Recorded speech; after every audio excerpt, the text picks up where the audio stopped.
One of the biggest mistakes people generally make, and I'm guilty of it too, is wishful thinking.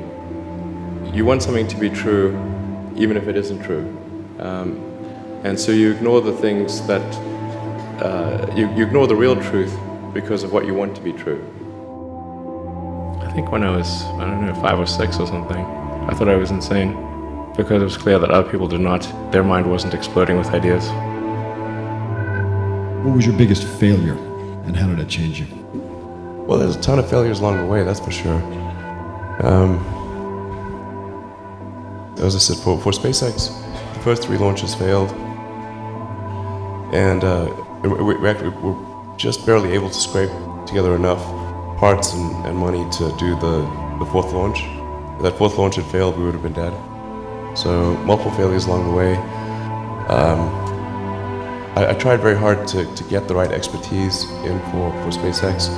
I tried hard to find a great chief engineer for the rocket, but the good chief engineers wouldn't join, and the bad ones, well, there was no point in hiring them. So I ended up being chief engineer of the rocket. So if I could have found somebody better, then we would have maybe had less than 3 failures.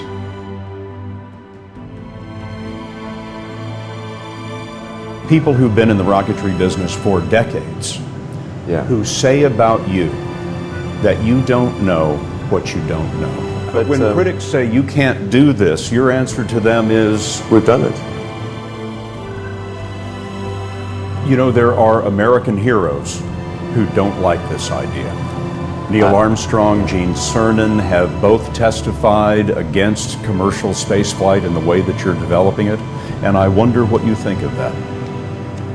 I was very sad to see that because those guys are, those guys are heroes of mine, so it's really tough.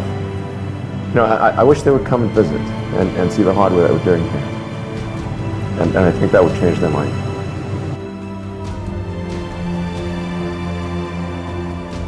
Did you think, I need to pack this in? Never. Why not? I don't ever give up. I mean, I'd have to be dead or completely incapacitated.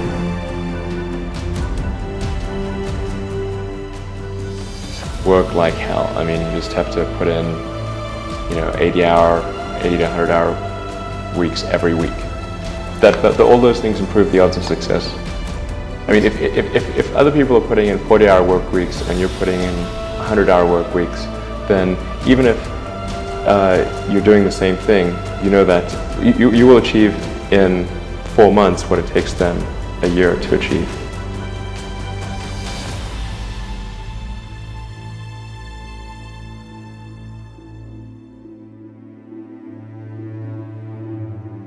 ...2008 was brutal.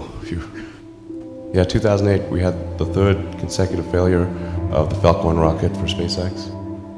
Tesla almost went bankrupt. We closed our financing round 6 p.m. Christmas Eve 2008. It was the last hour of the last day that it was possible. We would have gone bankrupt 2 days after Christmas otherwise. And I got divorced. That was rough. SpaceX is alive by the skin of its teeth, so is Tesla. If things had just gone a little bit the other way, both companies would be dead.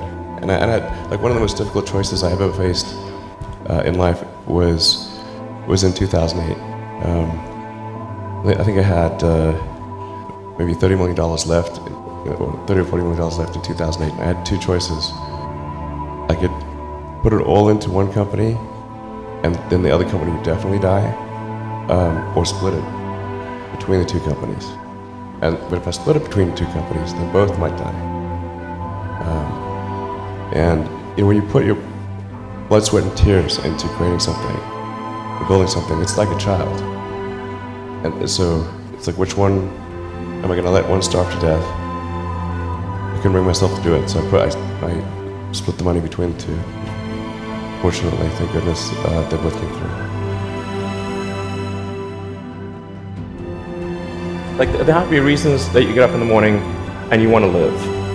Like, why do you want to live? What's the point? What inspires you? What do you love about the future?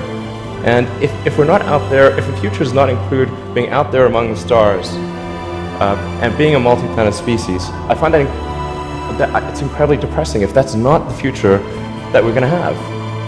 But there are a lot of negative things in the world. There's a lot of terrible things that are happening all over the world, all the time. There are lots of problems that need to get solved. There's lots of things that are miserable and kind of get you down. But that life cannot just be about solving one miserable problem after another. That can't be the only thing. There need to be things that inspire you, that make you glad to wake up in the morning and be part of humanity. That's why we did this.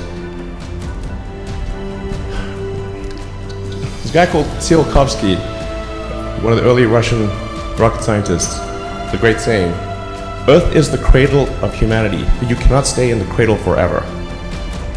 It is time to go forth, become a star-faring civilization, be out there among the stars, expand the scope and scale of human consciousness. I find that incredibly exciting. That makes me glad to be alive. I hope you feel the same way.